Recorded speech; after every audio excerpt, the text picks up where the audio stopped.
కొన్ని పనులు మనకు ఆలస్యం అవ్వడం కూడా మన మంచికే. ఎందుకంటే ఈ గ్యాప్లో కొంతమంది మనుషులు మొహాలకేసుకున్న మాస్కులు తీసేస్తారు, నిజ స్వరూపాలు బయట పెడతారు.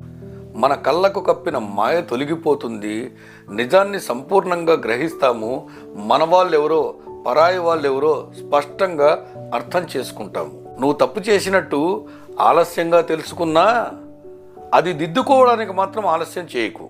కొన్నిసార్లు ఆలస్యమైన న్యాయమే జరుగుతుంది. కొన్ని ఆలస్యాల వెనుక అద్భుతాలు దాగి ఉంటాయి.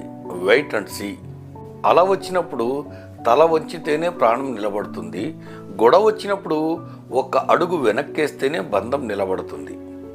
ఒక్క క్షణం ఆలస్యంగా స్పందించడం వల్ల గొప్ప బంధాన్ని నిలుపుకోగలిగావు. ఒక్క క్షణం ఓడినా జీవితాంతం నువ్వు మనిషిగా గెలుస్తావు. ఒక్కోసారి మనం వేసే వెనకడుగు కూడా మనకు విజయాన్ని తెచ్చిపెడుతుంది.